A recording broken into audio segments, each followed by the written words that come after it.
Bien, pues vamos a comenzar una entrega más de el curso de dinámica aplicada.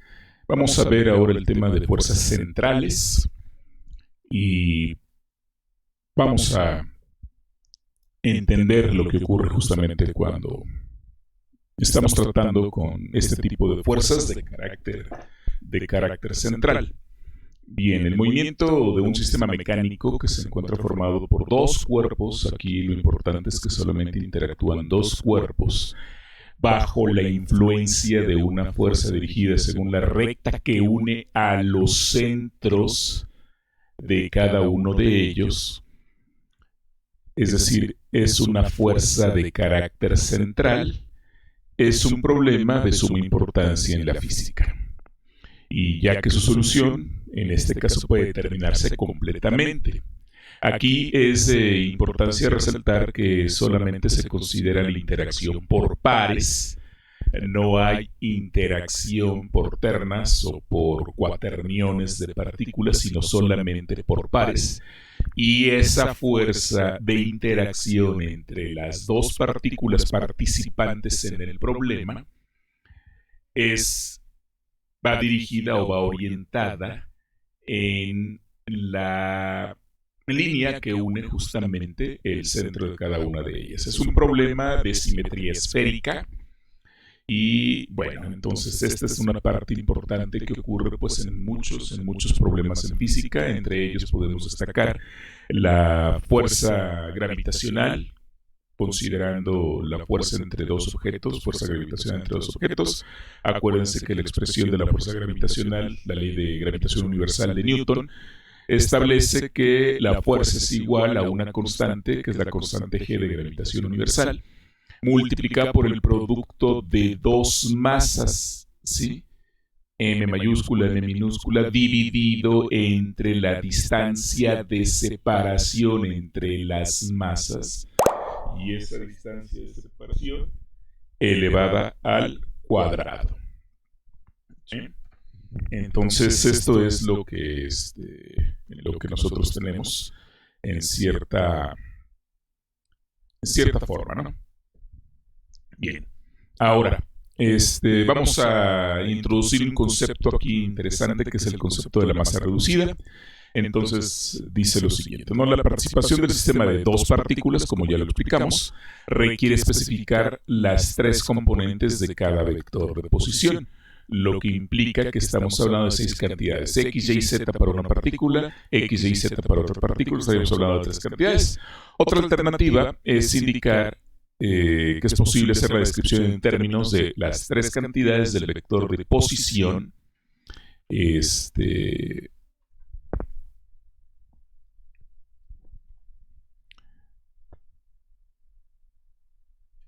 posición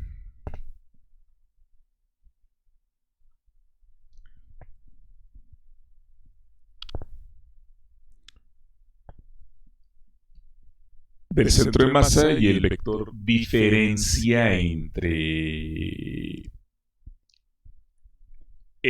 los vectores de posición de cada una de las masas, es decir, la cantidad R1 menos R2, que es lo que consideramos el vector, ¿no? Entonces, bien, si colocamos el origen del sistema de coordenadas en el centro de masa del sistema, tendríamos entonces que, acuérdense que la coordenada del centro de masa la calculamos como la suma de las XIs, o más bien de la RI por la MI, entre la suma de las masas. Y entonces, si esa coordenada del centro de masa vale 0, pues entonces simplemente me quedaría una suma para dos partículas, que sería R1 multiplicada por la masa 1 más R2 multiplicada por la masa 2. Entonces, aquí esta es el hecho de que podamos igualar a 0, pues es justamente la ventaja de colocarlo en el origen del sistema de coordenadas, ¿no? Ahora, como el vector R lo podemos escribir como R1 menos R2, entonces yo puedo despejar R1 y me quedaría R más R2, que es lo que tengo en la ecuación 1.2. Y entonces, si en la ecuación 1.1 yo sustituyo R1, ¿sí? Y luego de allí me quedaría esta ecuación en términos de R y R2 factorizo R2 y despejo R2, lo que obtendría sería la ecuación número 3, que me quedaría M1 con un signo negativo entre la suma de las masas multiplicadas por el vector R. Y si hago al revés de aquí de esta expresión, en lugar de despejar R1, despejo R2, sustituyo R2, aquí me queda una expresión en términos de R1 y R, factorizo R1 y despejo, entonces tendría yo la ecuación 1.4. Y entonces tendría yo esta descripción de lo que sería R2 en términos de R y R1 en términos de R, y pues me aparecen aquí estos cocientes, ¿no? Si se dan cuenta, pues estos coeficientes que aparecen multiplicados R no son los mismos. En el denominador sí me aparece la suma de las masas, pero aquí me aparece M1 con signo negativo y aquí me aparece M2 con signo positivo. Bien, muy bien. Entonces, podemos obtener la lagrangiana del sistema. Acuérdense que la lagrangiana del sistema pues es la energía cinética, ya sea traslacional. En este caso solamente tendríamos energía cinética traslacional, porque la energía cinética rotacional no tendría sentido porque la simetría es una simetría completamente esférica.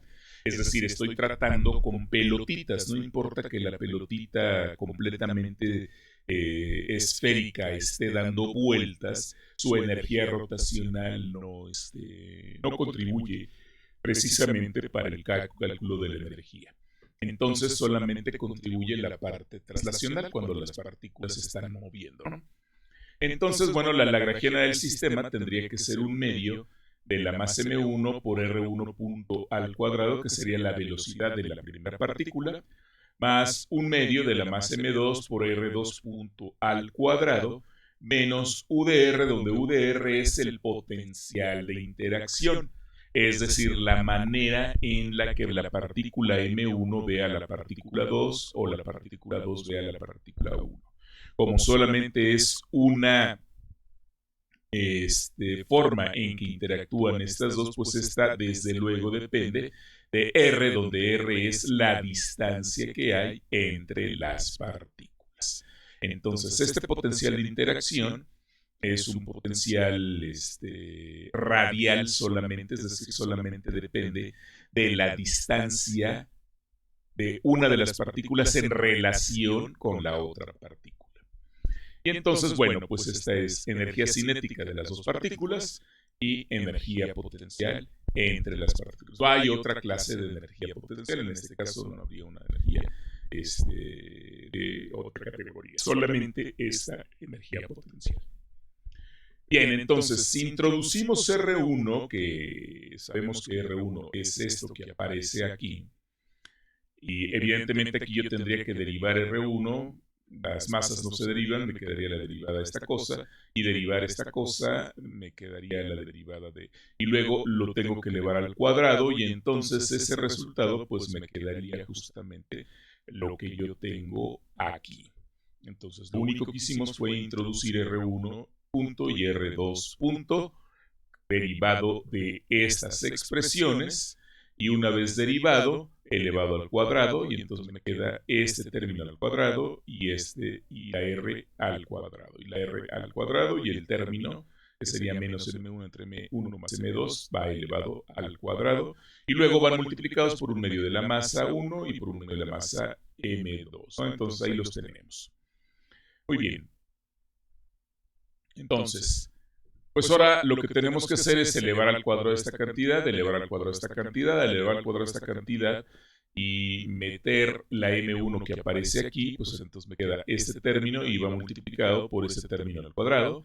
Aquí meto esta y este término, como va este signo negativo al elevarse al cuadrado, por eso no afecta el signo positivo que yo tengo acá. Factorizo el 1 medio, ya metí el M2 aquí, y entonces tengo esta cosa que está de este lado, ¿verdad? Ahora aquí pues yo puedo escribirlo de esta manera, y de esta manera pues se ve más claro, ¿verdad? Entonces yo puedo factorizar M1 M2, puedo factorizar M1 M2, aquí está ya factorizado, y me quedaría una M2 de este lado y me quedaría una M1 de este lado. que cuando yo pongo el cociente como M1 más M2, o M1 más M2 porque lo tenía al cuadrado, el denominador, ¿sí? Entonces lo puedo escribir así. Entonces, desde luego, este término se cancela con uno de los que están abajo y solamente me queda M2 por M1, M1 más M2, y entonces ya me queda la R al cuadrado y me queda la expresión 1.10, que es el producto de las masas, M1 por M2, dividido entre la suma de las masas. Bien, generalmente a este término que tenemos aquí lo conocemos como la masa reducida y entonces se define como mu. Mu es la masa reducida y es el producto de las dos masas dividido entre la masa 1 más la masa 2. Esta es la masa reducida. Si ven las unidades, aquí me quedan kilogramos al cuadrado. Entre kilogramos tiene unidades de kilogramos. Y entonces, el hacer este trabajo implicaría que el problema que nosotros tenemos de la interacción de dos partículas lo podemos ver como problema de una sola partícula de masa mu con velocidad r y con un potencial de interacción, en este caso un potencial externo, UPR. Y entonces, de alguna manera, el colocar la masa reducida y el hacer toda este álgebra me permite reducir el problema de un problema de 6 coordenadas a un problema de 3 coordenadas. Entonces, esto que hemos hecho hasta aquí es una situación de reducción del sistema a estudiar. Y entonces, bueno, la ecuación 1.2 está representando mi lagrangiano, donde tengo la energía cinética del ahora sistema de masa mu y de vector de posición r, su velocidad r punto, al cuadrado sería su rapidez, y la interacción en ese campo central, decimos que esta sería la interacción del campo central, y que por ser una interacción del campo central, esta es una interacción netamente que depende de la posición del sistema. Correcto, muy bien. Entonces, ahora vamos a ver algunos teoremas de conservación. En este caso, primero platicaríamos acerca de la conservación del momento angular. Y en el problema que deseamos estudiar, este problema,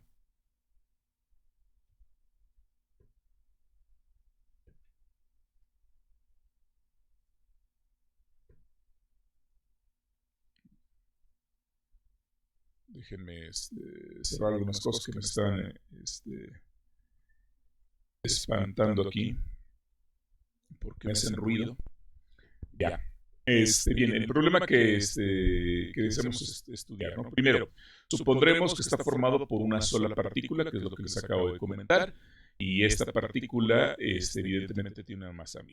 Ahora, se mueve en un campo de fuerza central, ¿sí? Es decir, la fuerza es una fuerza externa que se encuentra afuera precisamente de la partícula, y debido a esa fuerza, que la vamos a considerar como una fuerza de carácter central, o que se encuentra inmersa la partícula en un campo central, por ejemplo, un movimiento en la gravedad terrestre es un movimiento de campo central, porque efectivamente la partícula se intenta desplazar, intenta dejar la interacción con la superficie de la Tierra, pero la Tierra la está jalando ¿hacia dónde? Hacia el centro. Y la fuerza con la que jala la Tierra a cualquier partícula es una fuerza que va en la dirección en que se unen los centros de las dos partículas, ¿no? Entonces, la partícula, en este caso una pelota, unas llaves, alguna cosa que se esté aventando, se encuentra moviéndose en un campo de fuerza central, ¿no? Entonces, para que lo podamos comprender. Ahora bien, la energía potencial solo depende de la distancia entre las partículas. Esa es una de las características del campo central y del centro de fuerza de dicho campo, ¿no? Ahora, no depende de la orientación, por lo tanto, no estamos considerando los casos rotacionales, las situaciones rotacionales. Por ejemplo, una pelota puede estar rotando, pero no me interesa la rotación que pueda tener en alguno de los ejes. Entonces, por eso decimos, no depende de la rotación o de la orientación, no me interesan en este caso las rotaciones. No dependen del giro que pueda tener el sistema alrededor de algún eje que pase aún por el propio centro. Tampoco me está interesando ese caso, ¿no? Ese caso en que el campo central también puede estarse desplazando y puede estarse moviendo alrededor de un centro particular, ¿no? Ahora bien, por todo lo anterior, entonces decimos que posee una simetría esférica, ¿sí? Al no considerar las orientaciones ni las rotaciones, ¿no? Ahora bien, bajo estas condiciones hay una cantidad que se conserva y esa cantidad que se conserva pues es el momento angular. L, que es igual a R cruz P, que es el momento angular, decimos que va a ser una constante. ¿Sí? Punto número 8 dice: el movimiento de la partícula permanece siempre en el plano. El movimiento de la partícula va a permanecer siempre en el plano ortogonal a donde se genera el momento angular, el cual permanecerá fijo en el espacio, ¿no? Entonces podemos pensar en el caso, por ejemplo, de la Tierra que está girando al Sol, alrededor del Sol, se está moviendo en una órbita de un campo central. Ese campo central es la fuerza gravitatoria entre el Sol y la Tierra, y ya sabemos que está describiendo un movimiento elíptico alrededor del Sol, donde el Sol forma uno de los focos, pero el momento angular de la Tierra que está moviéndose alrededor del Sol siempre permanece normal u ortogonal al plano en donde la Tierra se está desplazando. Muy bien, entonces esto es lo que nos está diciendo el punto número 8. El punto número 9 dice: las coordenadas polares son las más adecuadas para estudiar este problema, y entonces pues vamos a aplicar una regla de transformación que va a ser nuestra polar rule, nuestra regla polar. Acuérdense que esto ya lo hemos hecho en algunos otros matemáticas que solo os he dejado. Y entonces escribimos las coordenadas x como ρ, como función del tiempo, que sería el radio que va a aumentar o va a decrecer como función del tiempo, y va a ir multiplicado por el coseno de teta, donde teta es el ángulo latitudinal, ¿sí? Y la y va a ser la ρ por el seno de teta, ¿no? Y entonces pues podemos escribir nuestra velocidad x de t, la derivada de x al cuadrado, la derivada de y al cuadrado, les aplicamos la regla polar, y entonces nos vamos a dar cuenta que tenemos justamente esta expresión en donde evidentemente ρ va a ser nuestra r, y entonces aquí tenemos una ρ' al cuadrado, que sería r' al cuadrado, y tenemos una r al cuadrado por teta punto al cuadrado, r al cuadrado por teta punto al cuadrado, para cambiar nuestro lagrangiano con la r punto. Esta r punto, acuérdense que es un vector en el sistema básico de coordenadas, que sería el sistema rectangular, y ya en el sistema polar, pues lo que tendríamos sería esto. Esto también lo revisamos y lo vimos cuando hicimos los cambios de coordenadas al inicio del curso, ¿no? Y entonces ya tenemos ahora nuestro lagrangiano en términos de las coordenadas polares que estamos utilizando. Y correcto, ya tenemos ahí lagrangiano. Entonces, lo que sigue, pues es evidentemente, si yo tengo mi lagrangiano, yo puedo calcular las ecuaciones de Euler-Lagrange para, de esta manera, obtener las ecuaciones de movimiento. Entonces, acuérdense, aquí tengo dos variables o dos propiedades dinámicas, dos coordenadas, son mis coordenadas generalizadas. En este caso sería r, que es una función del tiempo. Esta r no debiera ser negrita, porque ya es la rapidez. Entonces, pero esta cambia conforme cambia el tiempo, y teta, que es la otra coordenada generalizada, ¿sí? Evidentemente, no sé todavía la forma del potencial. Esto va a depender de cuál sea el potencial y cuál sea justamente la función que yo pueda meter aquí. hay n mil funciones potenciales que podríamos nosotros trabajar para poder resolver cualquier problema de campo central. Uno de esas n mil funciones potenciales físicas que tienen una relación física o que tienen un sentido físico, pues es, en primer lugar, la interacción gravitatoria, ¿no? Otra que pudiésemos nosotros meter ahí es el potencial electrostático, ¿sí? Considerando que esa fuerza electrostática proveniente de un campo eléctrico me produce un campo central. Y evidentemente, bueno, pues habría que meter que pues, también por aquí hay información de la fuerza, ¿no? Que bueno, eso va metido justamente en el potencial. Entonces les digo, hay muchas funciones potenciales que pueden ser potenciales, que pueden ser parte de un campo central. A nivel molecular podemos meter, por ejemplo, un potencial de Lennard-Jones, que es un potencial de campo central, y podríamos trabajar justamente con eso y obtener la ecuación de movimiento correspondiente, ¿no? Entonces ahorita todavía lo vamos a trabajar de manera genérica y pues evidentemente la dependencia que pueda tener la función UDR pues puede ser lineal, puede ser recíproca, puede ser el inverso de R a la N, o puede ser un logaritmo, o puede ser un seno, coseno, puede ser un exponencial, puede ser cualquier otra cosa, ¿no? Entonces, evidentemente, dependiendo de la relación funcional que podamos tener nosotros en el potencial, pues evidentemente la ecuación de movimiento va a ser mucho más compleja. Ok, entonces estas son nuestras dos coordenadas dinámicas, o lo que son nuestras coordenadas generalizadas, y entonces vamos a comenzar resolviendo la ecuación para teta, ¿sí? Una cosa que podemos nosotros ver de nuestro lagrangiano es que el potencial solamente depende de la distancia de separación entre las partículas. Entonces, la única dependencia en teta, pues en realidad no tenemos. Tenemos dependencia en teta punto, pero no tenemos dependencia en teta.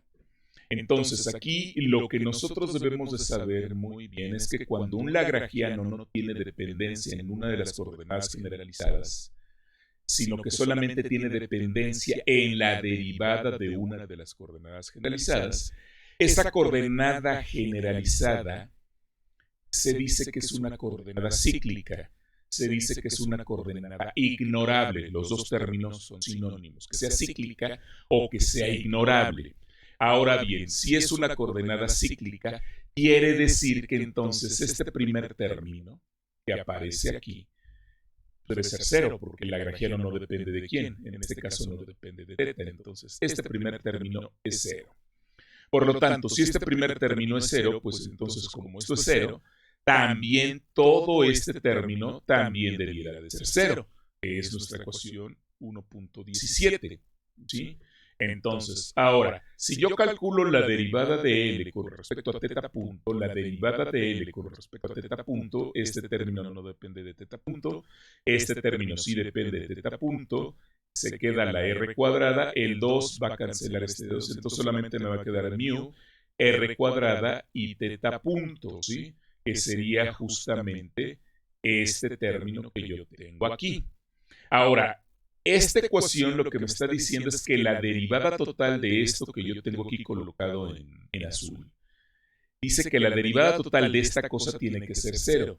Y para que la derivada total de esta cosa sea cero, quiere decir que esta cosa tiene que ser una constante con respecto al tiempo. Y el hecho de que sea una constante con respecto al tiempo implicaría que entonces la parcial de L respecto de teta punto, que ya sé cuánto vale, resulta que es una constante de movimiento.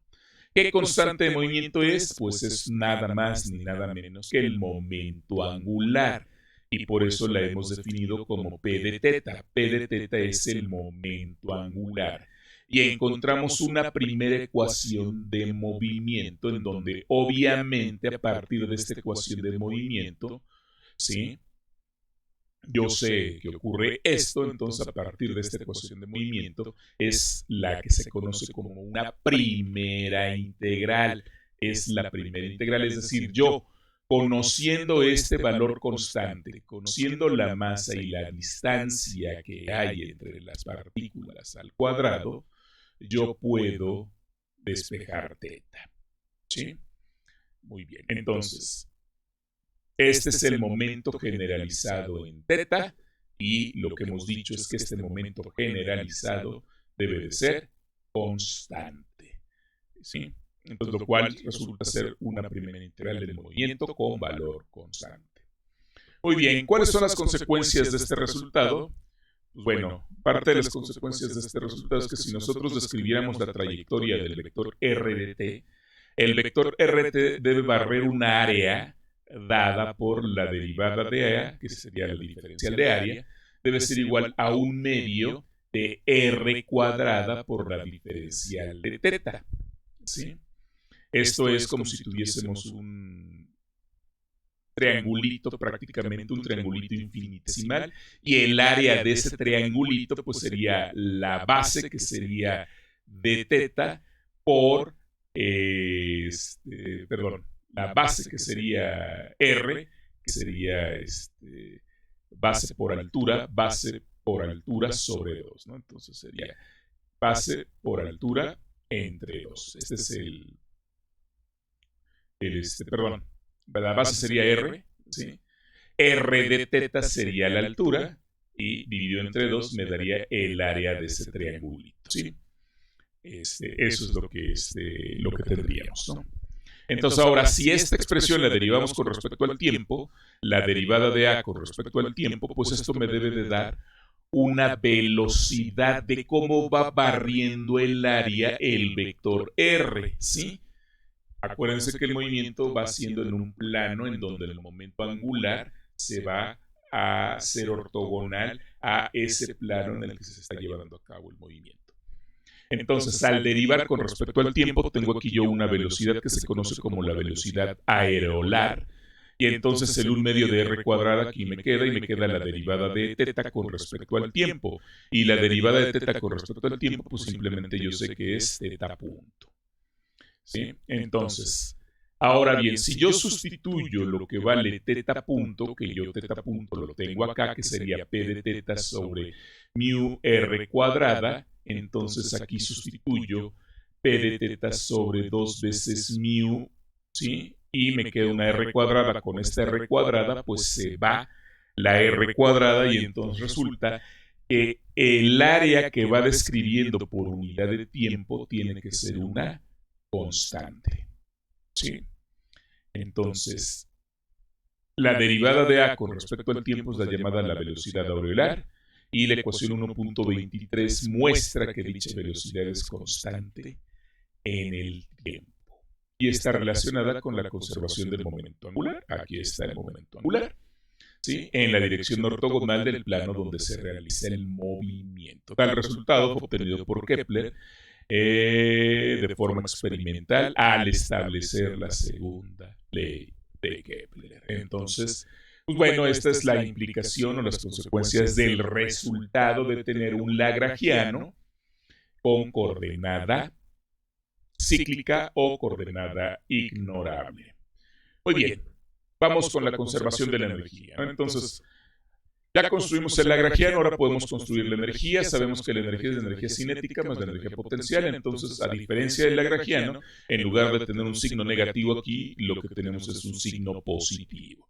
Y entonces, en coordenadas esféricas, en coordenadas polares, tenemos otra vez la energía cinética en coordenadas polares y ahora más el potencial que depende de R, ¿no?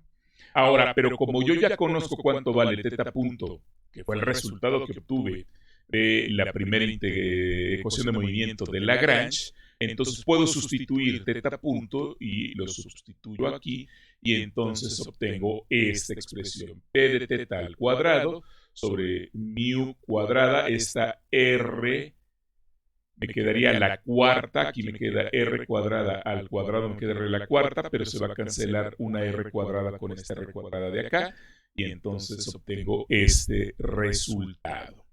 Ahora, lo que sabemos es que esta energía pues tiene que ser constante. ¿Por qué decimos que tiene que ser constante? Porque también estamos trabajando la hipótesis de que este potencial es un potencial conservativo. Entonces, si este potencial forma parte de un potencial conservativo, lo cual quiere decir evidentemente yo la fuerza de interacción la puedo escribir como menos el gradiente de ese potencial, y eso puede ser, eso ya me indica que es un potencial conservativo, entonces pues no le queda de otra a la energía más que ser también constante. Y entonces aquí tendríamos otra cantidad que se conserva. Aparte del momento, tendríamos también la energía. Muy bien, para trabajar con las ecuaciones de movimiento a partir de la energía, pues entonces necesitaríamos conocer explícitamente quién es UDR, ¿verdad? Entonces ahorita vamos a suponerlo de manera genérica, y entonces pues a través de esta ecuación yo sé que la energía es constante, y entonces puedo de aquí despejar ¿a quién? Pues a R punto, ¿verdad? Porque todo lo demás es constante, salvo la R que tengo aquí y la R punto que tengo acá. Entonces, puedo multiplicar por 2 toda la expresión, dividir entre mu, aquí está 2 entre mu, E menos la energía, y entonces obtengo la ecuación 1.28, donde ya despejé esta R punto y me queda un más menos la raíz cuadrada de todo lo que aparece aquí. Ahora, esta expresión pues es R punto, yo sé que R punto es igual a la derivada de R con respecto al tiempo, y yo sé que todo esto es constante, bueno, salvo la forma funcional que yo pueda tener en el potencial, y aquí tengo la dependencia en la R, ¿no? Entonces, en este término tengo dependencia en R, en este término tengo dependencia en R, por lo tanto, yo puedo pasar esta diferencial del tiempo acá, pasar todo este término que depende exclusivamente de R de este lado, y llevar a cabo la integral, y entonces de esta manera yo encontraría este integral de este lado, pues lo encuentro muy fácilmente, ahí solamente tengo un tiempo más una constante que serían las condiciones iniciales, si las conociera, y ahora yo tendría que integrar de este lado, o evidentemente no puedo llevar a cabo la integral hasta que yo no sepa la forma funcional que tengo aquí. Una vez sabiendo la forma funcional y el valor de la constante de la energía, entonces podré hacer esta integral, y entonces esto tiene una solución, digamos, de manera matemática, tiene una solución cerrada. Es decir, puedo encontrar una solución analítica para encontrar al tiempo en términos de R, y al revés, ya de ahí yo puedo despejar a R como función del tiempo. Entonces, esta sería mi segunda integral, que me permitiría encontrar la relación funcional de R como función del tiempo, y tendría yo una solución en términos de la energía mecánica total. ¿Sí? Muy bien. Ahora, probablemente no me interese mucho encontrar de alguna manera R como función del tiempo, porque acuérdense que si yo logro encontrar R como función del tiempo, lo que estaría encontrando sería de alguna manera la relación paramétrica del vector de posición, o de del seguimiento que le estoy dando a la partícula, en términos del tiempo, ¿no? Y tal vez no me interese esa ecuación paramétrica, sino tal vez me interese, en el caso de un movimiento en dos dimensiones, en X y en Y, pues tal vez me interese más bien la ecuación de la trayectoria, o en R y en teta me interese precisamente la ecuación de la trayectoria, ¿no? Entonces, pues vamos a ver la ecuación de la trayectoria, ¿no? Entonces, yo sé que tengo de teta, y si aplico la regla de la cadena, yo puedo derivar de teta con respecto al tiempo, y entonces fíjense, esto me quedaría de teta, este es de teta, la derivo con respecto al tiempo, y luego el del tiempo lo derivo con respecto a R, y luego lo multiplico por dr. De tal manera que entonces cancelaría de alguna manera porque haría la derivada y luego la integral, ¿sí? Y luego cancelaría a y entonces me quedaría de teta igual a esto, ¿no? Ahora, si yo escribo esto así, aquí lo que estamos haciendo simplemente es ocupar la regla de la cadena, sabiendo que teta es función del tiempo y sabiendo que R también es función del tiempo. Entonces yo lo puedo escribir esto de esta manera. Esta d teta en dt yo sé que es teta punto, y luego me quedaría dt en dr multiplicada por dr. Pero yo puedo ver este dt en dr como 1 entre dr en dt, y yo sé que 1 entre dr en dt es r punto. Entonces, mi diferencial de teta yo la puedo ver como teta punto entre R punto y multiplicada por la diferencial de R. Y en el fondo lo que tengo aquí, todo esto sería ¿quién? Sería de teta. ¿Sí? Entonces, si yo ocupamos 1.18 y 1.28, ¿quién es 1.28? Fíjense, 1.28 es R punto, aquí está, y 1.18 es precisamente el momento angular. ¿Sí? Entonces, si ocupamos estas dos expresiones que ya conocíamos, entonces puedo sustituir aquí teta punto y puedo sustituir R punto. Al sustituir teta punto aquí lo tengo y al sustituir R punto acá lo tengo y entonces obtengo finalmente esta expresión que la puedo escribir, ¿no? Entonces, nuevamente, ¿sí? ¿De qué depende este lado? ¿De qué depende? Depende exclusivamente de R. Si yo conozco la forma funcional de R, aquí tengo la R, aquí tengo la R, entonces todo lo que tengo aquí depende de R. ¿Y de qué depende este lado? Pues aquí depende de teta, ¿no? Entonces, ¿qué es lo que obtendría? Yo lo que obtendría si conozco la forma funcional de U de R, lo que obtendría en esta ecuación sería A teta como función de R, que sería justamente la ecuación de ¿quién? De la trayectoria, y ya no aparecería el término temporal que me aparecería acá. Entonces, es decir, yo ya no tendría una solución paramétrica, sino tendría justamente la ecuación de la trayectoria. ¿Sí? Esto, obviamente, conociendo nuevamente este valor y conociendo el valor constante de la energía, podríamos nosotros calcular la ecuación de la trayectoria. Bien, formalmente el problema del campo central se encuentra resuelto, ¿sí? Siempre y cuando conozcamos la función UDR. Sin embargo, la solución pues, no es fácil de hallar, solamente para ciertas formas determinadas de la fuerza. Por ejemplo, si existe una fuerza F de R que sea proporcional a R a la N, y la solución se expresa en términos de integrales elípticas. Para el caso de n enteros o fraccionarios, cuando n es igual a 1, n igual a menos 2 y n igual a menos 3, la solución se expresa mediante funciones circulares, es decir, las trayectorias que se van a formar necesariamente bajo esta condición donde la fuerza sea una fuerza que vaya como un valor constante dividido entre r a la n, ¿sí?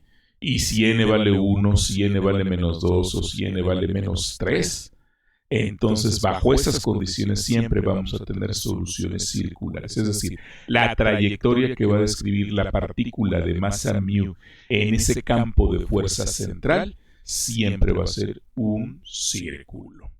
Ahora bien, el caso n igual a 1 corresponde al caso del oscilador armónico. El oscilador armónico, pues lo conocemos, ya lo hemos revisado y se vio desde el curso de dinámica del cuerpo rígido. ¿Sí? El caso de n igual a menos 2, el caso de n igual a menos 2 corresponde precisamente a una fuerza que sea inversamente al cuadrado de la distancia. El caso similar ¿a quién?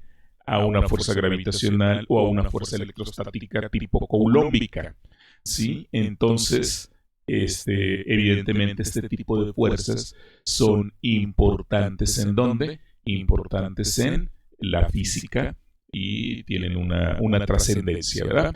Y bien, es posible atender el problema a través de la formulación de Lagrange y por lo tanto pues tendríamos ahora, ya hicimos arribita ya revisamos la primera ecuación de Lagrange, que fue calcular la ecuación de Euler-Lagrange para la coordenada teta, que resultó ser una coordenada cíclica.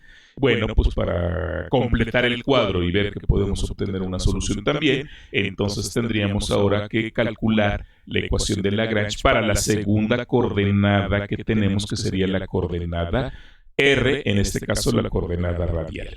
En este caso, ahora sí, fíjense que hay una dependencia de R y también acá tenemos en el potencial, desde luego, una dependencia en R. Por lo tanto, ahora sí, R no corresponde a una coordenada cíclica y entonces, ahora sí, esta ecuación me debe dar una ecuación de movimiento. Muy bien, entonces calculemos la parcial de L con respecto a R. La parcial de L con respecto a R, aquí tengo un término en R, este término no participa, solamente queda este. Al calcular su derivada parcial con respecto a R, se cancela el 2, me queda mu R teta punto al cuadrado, mu R teta punto al cuadrado, y me quedaría la parcial respecto a R de el potencial, porque yo sé que el potencial depende única y exclusivamente de R. Bien, ahora, la parcial de L con respecto a R punto, aquí tengo R punto, otra vez no debiera ser negrita. La parcial de L respecto a R punto se cancela el 2, me queda mu por R punto, y luego su derivada total respecto al tiempo me queda mu por R2 puntos, que sería el término que yo tengo aquí. Ahora bien, entonces ahora, metiendo todo en la caja para escribir la ecuación de movimiento, entonces me queda el primer término, que sería este término de aquí, que sería mu por R2 puntos, que es justamente mu por R2 puntos, acá lo tengo. Luego menos, aquí está el signo menos, y el resultado que me dio esta expresión. Esta expresión me da mu r teta punto al cuadrado. Aquí está mu r teta punto al cuadrado con un signo negativo, ¿sí? Y menos por menos me debe dar más este término. Me quedaría más ese término. Ahora lo paso del otro lado, por eso lo paso con signo negativo y me queda menos la parcial respecto de R de U de R, ¿sí? Y este término, acuérdense que menos el gradiente del potencial, me tiene que dar la fuerza, porque estoy en ese caso en que tengo una fuerza conservativa. Por lo tanto, tengo mi ecuación de movimiento igual a esto, ¿sí? R2 puntos menos R por teta punto al cuadrado es igual a la fuerza entre la masa. O mu por R2 puntos menos R teta punto al cuadrado es igual a la fuerza. Esta ecuación es posible escribirla de otra manera si usamos el siguiente cambio de variable, es decir, U es igual a 1 entre R. Entonces, si hacemos esto, ¿sí?, la derivada de U con respecto a teta, ¿sí?, me debe quedar como, pues la derivada de U con respecto a teta es la derivada de R, y la derivada de R me quedaría menos 1 entre R cuadrada por la derivada de R con respecto a teta, que es lo que tengo aquí. Ahora, esta dr en d teta yo la puedo aplicar la regla de la cadena y podría derivar con respecto al tiempo. Luego de derivar respecto al tiempo con respecto a teta, me queda una relación cíclica en las derivadas totales. Y entonces esta relación cíclica en derivadas totales, yo sé que dr en d teta es igual a r punto y que d teta en dt es igual a teta punto. Entonces du en d teta pues no es otra cosa que 1 en r cuadrada por r punto mu r cuadrada por teta punto, utilizando lo que vale teta punto que obtuvimos del caso de la conservación del momento angular. Y tendríamos este término. Ahora, evidentemente esta r cuadrada con esta r cuadrada se cancela. Me queda mu entre el momento angular, mu entre el momento angular con un signo negativo, y me queda la r punto aquí. Y entonces ya tenemos la derivada de u con respecto a teta utilizando este cambio de variable que tenemos aquí. Ahora, bien, pues 1.31 y 1.40 son la misma expresión, no hicimos absolutamente nada. Parece que nada más la copiamos ahí. Bien, ahora si obtenemos la segunda derivada respecto a teta, si derivamos esta misma la derivamos con respecto a teta, pues entonces otra vez me quedaría la segunda derivada de u con respecto a teta al cuadrado, y entonces me quedaría menos, este es el signo menos, que es el signo menos de acá, y luego la derivada de esto que aparece aquí, la derivada de esto que aparece aquí con respecto a teta. Y entonces, con respecto a teta, yo puedo cambiar nuevamente por relaciones cíclicas.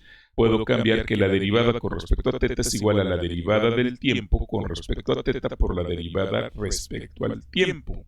¿Sí? Aquí evidentemente se cancelarían y me quedaría la que yo tenía anteriormente. Este término que está aquí, pues no es otra cosa que 1 en teta punto. Y este término que está aquí, pues ahora sí yo ya lo puedo meter en la derivada. Y entonces al meterlo en la derivada, este término que aparece aquí, perdón, al meterlo al paréntesis, este término que aparece aquí sale de la derivada y lo único que depende del tiempo es r punto. Entonces me quedaría 1 entre teta punto menos mu entre p de teta por r2 puntos, que es lo que tengo yo aquí. ¿Correcto? Entonces dice que también se escribe como la segunda derivada de u con respecto a teta al cuadrado es igual a menos mu por r cuadrada. ¿Por qué? Porque sustituimos otra vez lo que equivale teta punto. Y acuérdense que teta punto por mu por r cuadrada es igual a p de teta. Entonces aquí me queda un p de teta al cuadrado por una r cuadrada por una mu y una r 2 puntos. Ahora sí, al despejar R2 puntos, pues tendríamos justamente esta expresión. Este que se está dividiendo pasa multiplicando. Ahí está multiplicando. Esto que está multiplicando pasa dividiendo. Ahí está multiplicando. El signo negativo también pasa del otro lado. Y la derivada de u con respecto a teta al cuadrado, la segunda derivada de u, ahí pasa y ahí se queda del otro lado. Muy bien. Entonces, pues tenemos esta expresión. Ahora, si yo regreso en mi cambio de variable y en lugar de utilizar la variable u, utilizo otra vez r, pues si aquí yo despejo, yo sé que 1 entre r es igual a u, entonces aquí lo que yo tengo es que tengo 1 entre r cuadrada, por lo tanto aquí sería u cuadrada por la segunda derivada de u en d teta, y eso es lo que sería r2 al cuadrado. Por otro lado, yo tengo r por teta punto al cuadrado, que sería justamente en términos de u. Aquí fíjense, aquí yo tengo 1 entre u y aquí tengo 1 entre u al cuadrado. Entonces al combinarlos, bueno, aquí esta r la tengo, esta r cuadrada la tengo al cuadrado, me queda una r cuarta, con esta r me queda una r cúbica, que sería la que yo tengo acá. El p de teta me queda al cuadrado y la mu me queda al cuadrado, pero haciendo nuevamente el cambio de variable de r a u, entonces me queda una u cúbica. Por lo que entonces tendríamos, ¿no?, nuestra ecuación. Esta es la ecuación que salió pelona, digámoslo de alguna manera, de la ecuación de Euler-Lagrange. Y entonces, sustituyendo R2 puntos, que ya lo tenemos aquí en términos de U, aquí lo ponemos. Y sustituyendo r teta punto, que lo tenemos aquí en términos de u, acá lo ponemos, podemos factorizar el término p teta al cuadrado, mu cuadrada, y factorizar una u cuadrada que me quedaría aquí. Y en lugar de tener evidentemente r, yo tendría una función que dependa de quién, de 1 en u, ¿verdad? Y entonces tengo esta expresión de esta manera. ¿Sí? Ahora bien, yo puedo despejar este término y volverme a regresar a 1 entre r si ustedes quieren, y entonces esta sería mi ecuación de movimiento, que evidentemente si yo supiera cuánto vale la fuerza F de R, ¿sí?, pues entonces obviamente mi constante de movimiento yo ya podría resolver sin ningún problema. Esta ecuación de movimiento manipulada, si quieren ustedes, ¿sí?, resulta útil cuando se desea determinar la expresión de la fuerza que da una órbita conocida, es decir, r como función de teta. Y evidentemente llegamos al mismo caso que cuando estábamos nosotros resolviendo con el caso de la energía. ¿Cuál es la ventaja que tenemos aquí? Fíjense, en el caso de trabajar con la energía, con la ecuación de la energía, yo necesito conocer UDR, necesito conocer el valor de la energía y necesito conocer el valor de las constantes. ¿Sí? La relación funcional de U y dos constantes. Si yo resuelvo esto, manipulo con este cambio de variable de U igual a 1 entre R, aquí lo que hicimos fue sacar la ecuación de movimiento a partir de Euler-Lagrange, obtengo la ecuación de movimiento de Euler-Lagrange, manipulo la ecuación de movimiento con el cambio de variable de U igual a 1 entre R, y lo que yo necesito es conocer la fuerza, que sería el equivalente a conocer la interacción del potencial radial. Digo, sería el equivalente porque aquí ya lo tengo en términos de una derivada y por eso tengo la fuerza, ¿sí? Y el valor de la constante P de teta. No necesito el valor de la energía, solamente necesito el valor de la fuerza y el valor de la constante del momento angular para poder resolver mi ecuación de movimiento. Sin embargo, acá, ¿qué necesito? Acá necesito el valor de la interacción, el equivalente a la fuerza, el valor de la constante de la energía y el valor de la constante de el momento angular. Por lo tanto, pues al parecer es mucho más simple resolver de alguna manera la ecuación de movimiento de esta forma. Bien, tengo preparada la parte de las órbitas y hablarles del potencial efectivo. Ahí está ya escrito y aquí les voy a platicar cómo construir este tipo de gráficas en donde pueden ustedes ir jugando con ciertos valores. Pero viendo que el tiempo ya se nos elevó, entonces voy a concluir este video hasta aquí y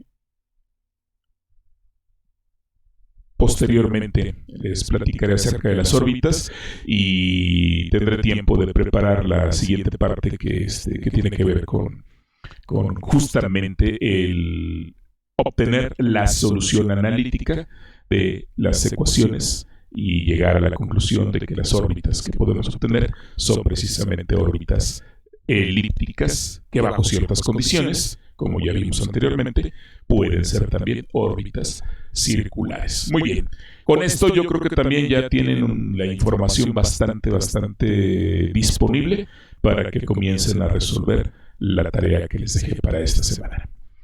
Muy bien, pues entonces nos estamos escuchando en la próxima sesión.